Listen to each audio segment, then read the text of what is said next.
Now, I wanted to mention a few words on something that I've noticed that's been going on quite a bit, and it's not something that's like in your face, but I've just noticed it, and it's really weird. What I'm finding is a lot of what I call the hard-edged marketers, and this doesn't mean, you know, that they drag you kicking and screaming and steal your money. A lot of them offer really great value, but they're marketers. They're not giving you a lot of tips. They're not giving you, every email you get from them is basically another offer. It's what I call a hard-edged marketer. A lot of these guys have discovered lifestyle. Okay? I got a laugh from Andy, so I must be somewhat close to being on the track. Armin Morin recently had this big conference in Las Vegas. I don't know if it was a big conference, but over several days, where he wasn't talking about his newest tool or how to write better email or how to create an autoresponder. It was all about, quote unquote, the secrets to his success. Yannick Silver is really going heavily into not just tools and success and all that, but the internet lifestyle. Even this new book, The 4-Hour Workweek, there's not really a heavy mention on money. At least in the calls that I've heard, a lot of it is it's about time. It's about enjoying the ride. It's about lifestyle. So you're wondering why all these people, is it out of the goodness of their heart? Well, maybe it is, but there is a lot of money in lifestyle. There is a lot of money in lifestyle. Now, the disconnect comes when a lot of people, a lot of beginning coaches and consultants say just the opposite, is, there's no way, people don't care about, living the life of, their dreams or removing tolerations or all that coachy stuff. And their story is just the opposite. So what is the disconnect? Why are certain people very successful selling a lifestyle business and other people aren't? Well, there are a couple keys to that. Number one, the people that are successful with lifestyle do not focus on process. They focus on what's on the other end. As you are rolling out your next product or your next system, I want you to think of sausage. Now, you don't want to know how the sausage is made. You just want to know that it tastes good. Because if I told you how it's made, you wouldn't want to eat it. And it's the same thing with a lot of coaching, a lot of consulting. People don't care about the 5-step process and where the energy is going and what chakras are opening up. Most people don't. What they're concerned about is the other end of that. What is the result? And the thing that a lot of these quote-unquote hard-edged marketers are really good at doing is, yes, I've discovered a process. I'm going to reveal it to you. And that's the rest of the sales letter is all about, this is the success I've achieved. These are the obstacles I've overcome.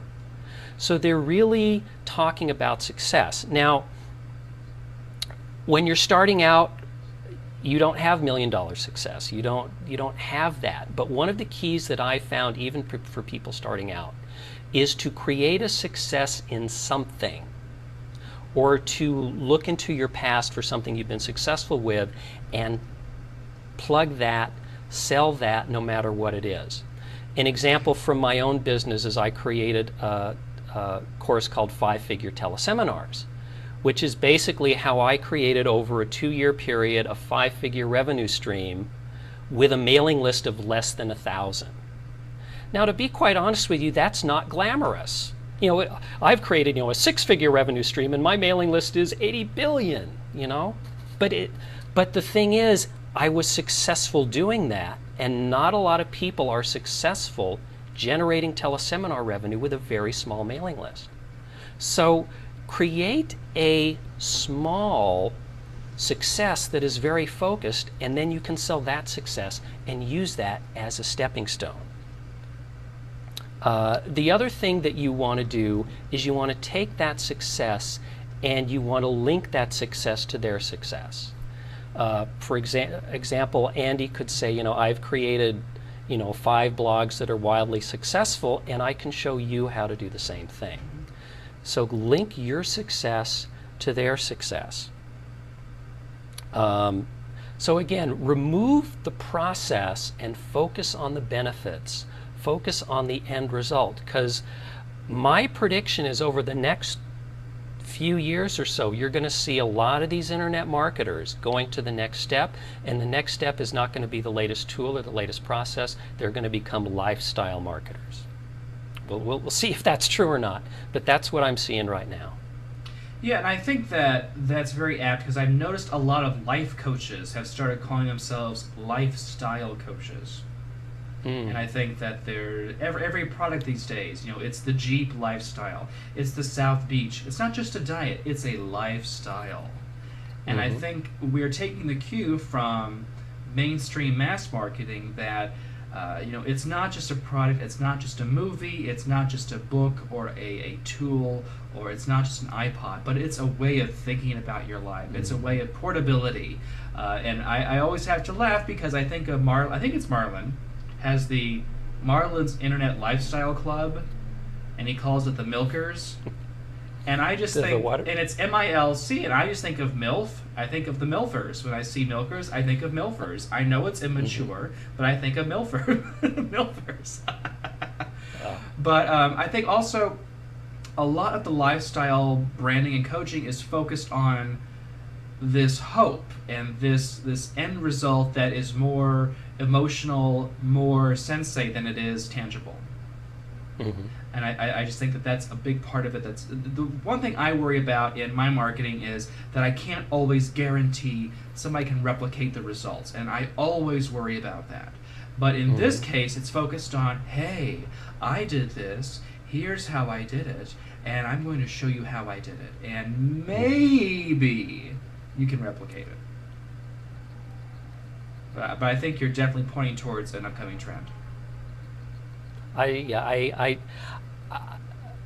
I just see a lot of these folks going in that direction, and it's interesting. It cracks me up because I don't know if folks know, but Rob and I are both from the world of life coaching, and that whole subculture of constant self-improvement and training people to be their best and peak performance. And it's just funny to see all these hard-edge direct marketing veterans now do this flip side from going from really super tangible results and tools and techniques to this much softer kind of approach.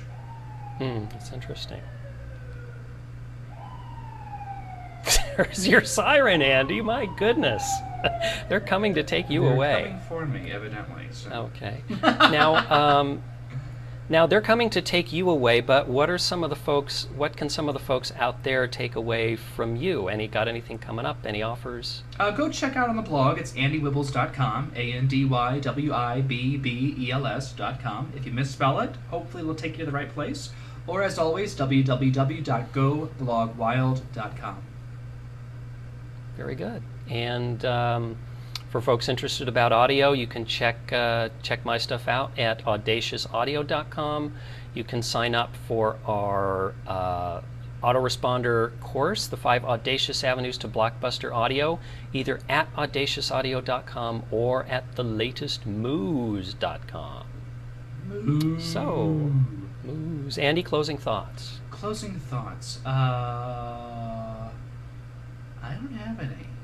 Okay, didn't completion, mean to not perfection. Like that. Completion, Good. not perfection. Done. That's done excellent. is not done. Done is not done. Is not done. No, completion, not perfection. Alrighty. So, hope you join us next time. Hope you had some fun this time. Hope it cools down in Chicago. For Andy Wibbles of GoBlogWild.com, this is Rob Schultz of AudaciousAudio.com. Bye, folks.